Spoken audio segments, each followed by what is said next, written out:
What's up, YouTube? I hope you're doing well. It's good to see you. It's Bamie from the Zen Doc here, and today I want to take you through the journey of creating another sculpture with me. And for this sculpture, I'll be using this wooden crate, which is from Zucker's Bagel and Smoked Fish, which is a popular bagel place in New York City.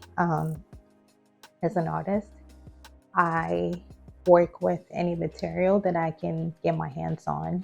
It doesn't necessarily have to be a canvas. The world is my canvas. I recycle things as much as possible. And so this is a very classic case of that.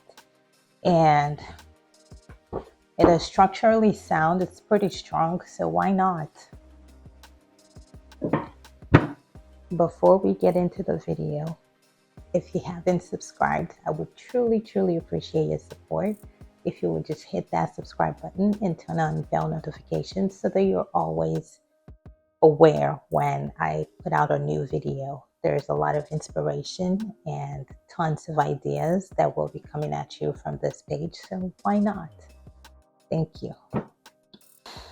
Anyway, so to start, I have decided that I want the sculpture to be on the outside of this wooden crate so that I can put my hanging hardware on the inside, and that way it can hang like a regular canvas. If you can't visualize it yet, as we go along in the process, you will. And so I'm just going to start off. I have cut off a large piece of my flexible wire mesh here. And so I'm going to start off by stapling the wire mesh to the wooden crate with my staple gun. And so let's get right into that.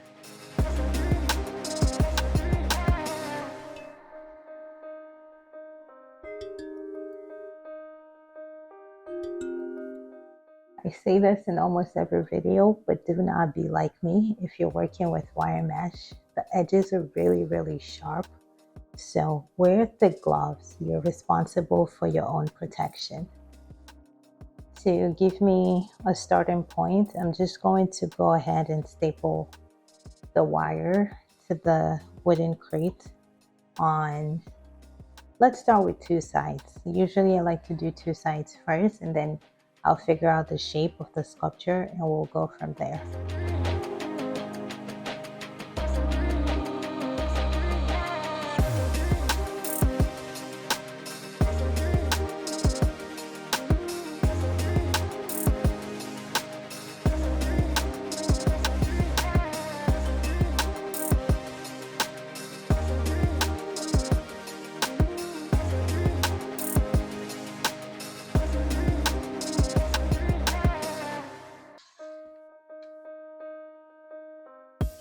So as I turned around the crate to continue to staple the other length of the wire to the crate, I realized that the staple did splinter a little bit of the wood on the inside. And so I just want to keep this as structurally sound as possible. And so what I'm going to do is switch from using the staple gun to a hot glue gun, and I'm just going to glue the wire mesh to the wood.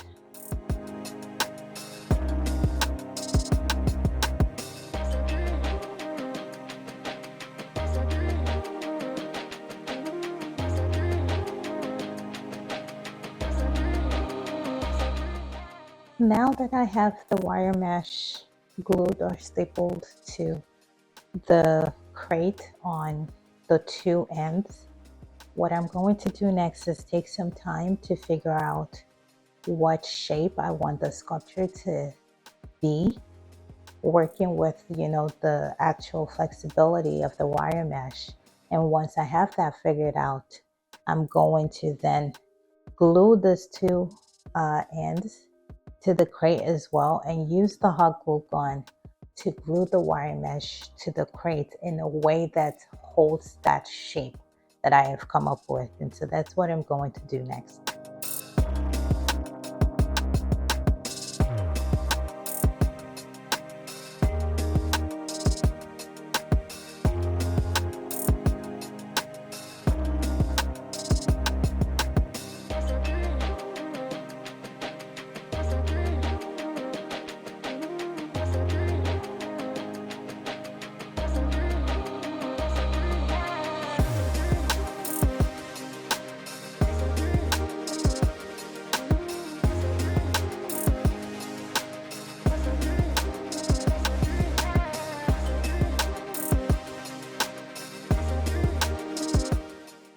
So it's only taken me a couple hours, but I finally have the base frame for my sculpture.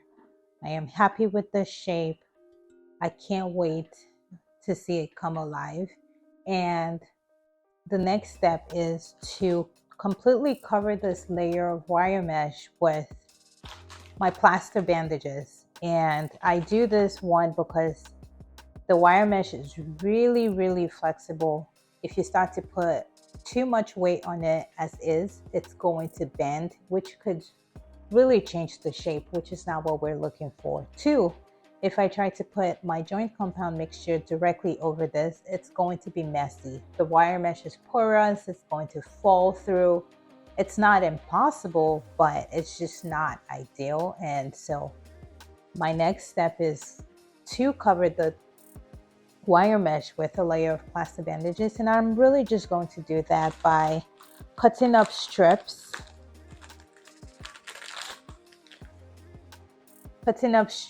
of these plaster bandages, and when you wet them, or I'll wet them and then layer that and smoothen it with my brush over the wire mesh. And so you're just going to see me do some of that in a second, and we'll be back when when the frame is completely covered.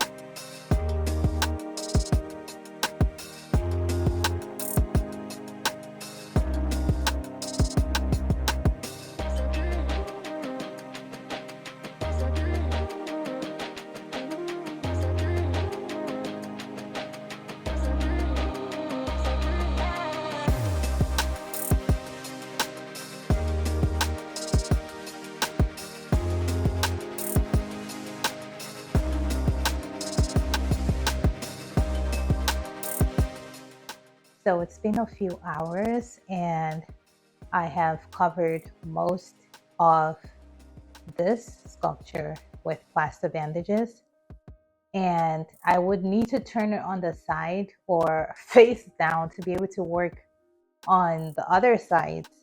But before I can do that, my next plan would be to start layering my joint compound mixture on what I have ready, because as that begins to solidify, it adds to the structural integrity of my work, and then I'm able to turn it face down, because right now it is still a bit too soft. If I try to turn it face down, it will completely ruin the shape, or even on its side. And so once I have some layers of my joint compound paste on and it's fully dry, then I'm able to make those maneuvers. And so what I'm going to do next is, I have my texture paste.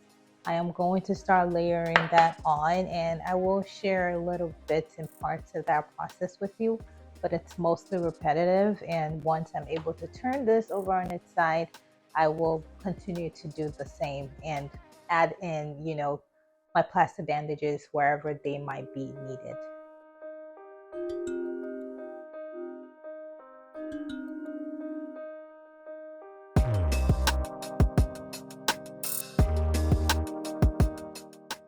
I will also say that in order to be able to move these around faster, I am using a thick texture paste, since that will get me to my objective faster.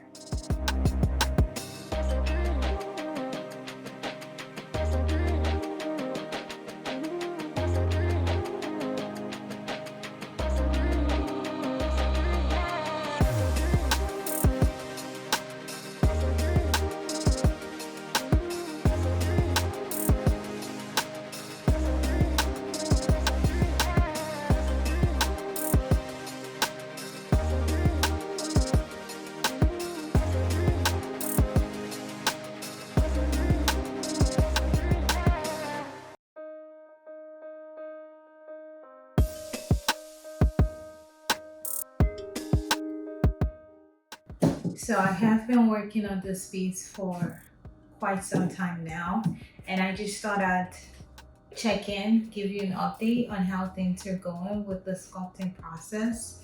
It's coming together, it's coming along. You know, it's kind of pretty solid at this point. I'm only looking to put on a couple more layers and then it'll be ready for sanding. So I just wanted to, drop in and show you how things are going. I'm just gonna add a couple more layers today and maybe a couple more over the next day or two. Get it as smooth as possible and then go in with my sanding brush.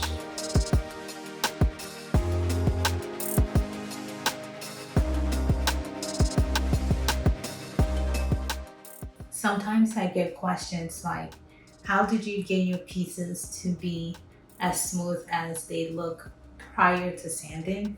And honestly, a lot of that is technique. But one thing I like to do is really just go in with a wet brush and try to layer as smoothly as possible. It does go a long way. The joint compound that I work with, it's almost like similar to stone when you're trying to, how water smoothen stone, how you find pebbles by the river. Stay with me. But that's kind of the way I visualize it in my head. It's like the more I go over and over with a wet brush, the smoother the surface gets. So try it out, let me know. But that's just what I do.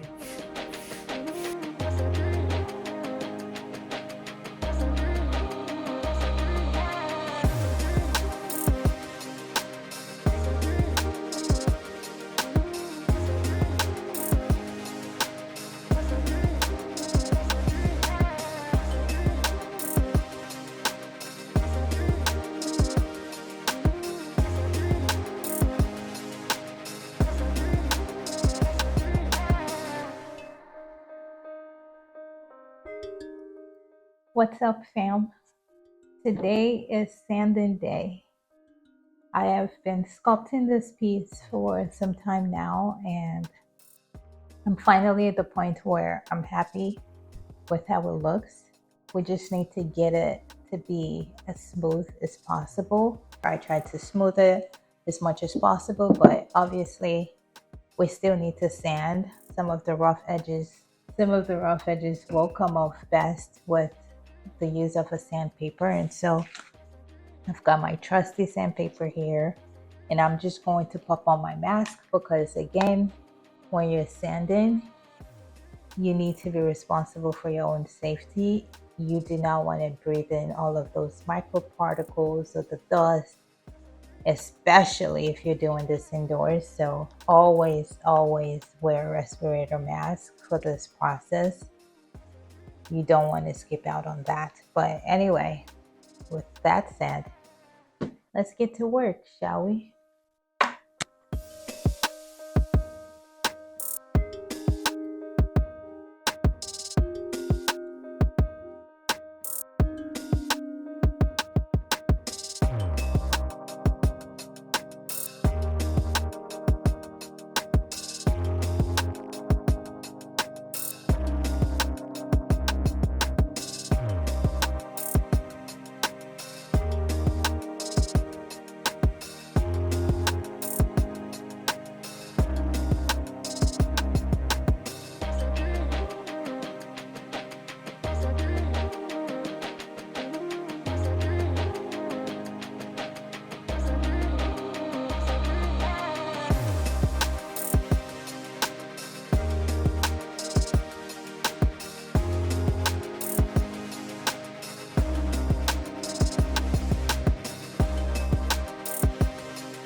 Okay, so the sculpture has been primed and painted black, and this is what it looks like at the moment.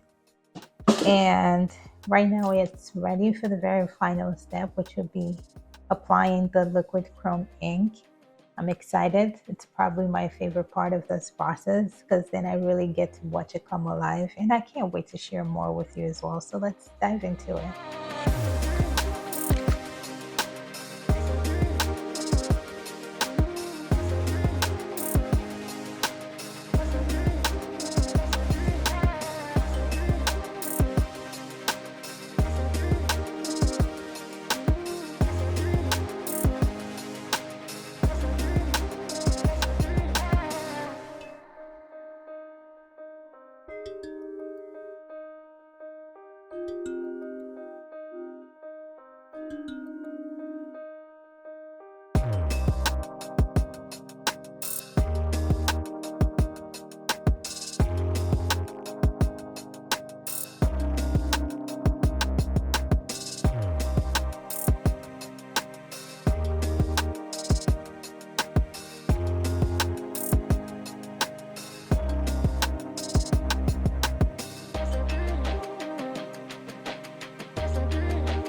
And so this is the final look. This is how it came out.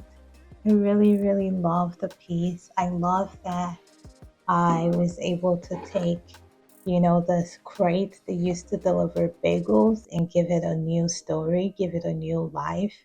And now it can live out the rest of its days as a sculpture. But also just being able to use any items around. You don't just have to stick to working with a canvas. I work with whatever I can find my or lay my hands on or whatever I have around, and this is a perfect example of that. So feel free to think outside of the box if you're like me, or just it can be a way to save cost as well. But anyway, this is what the back looks like. This is what the back looks like. I painted it black just to give it a more, cohesive look. Um, but yeah, I would love to know your thoughts in the comments. As a reminder, all of the materials will be left in the description box if you're also looking to support by shopping any of my works. My website links will be left in the description box as well. You can get 10% off on my website. So highly, highly encourage you to do that. Um, if you haven't subscribed, not sure what you're waiting for, please hit that subscribe button. Support your girl. Let's become friends. Let's become family. And I can promise you a ton of value will continue to come at you from this channel. So thank you. With all of that said, it's been so much fun putting this video together, looking back on the process, and I cannot wait to see you all in my next video. Bye.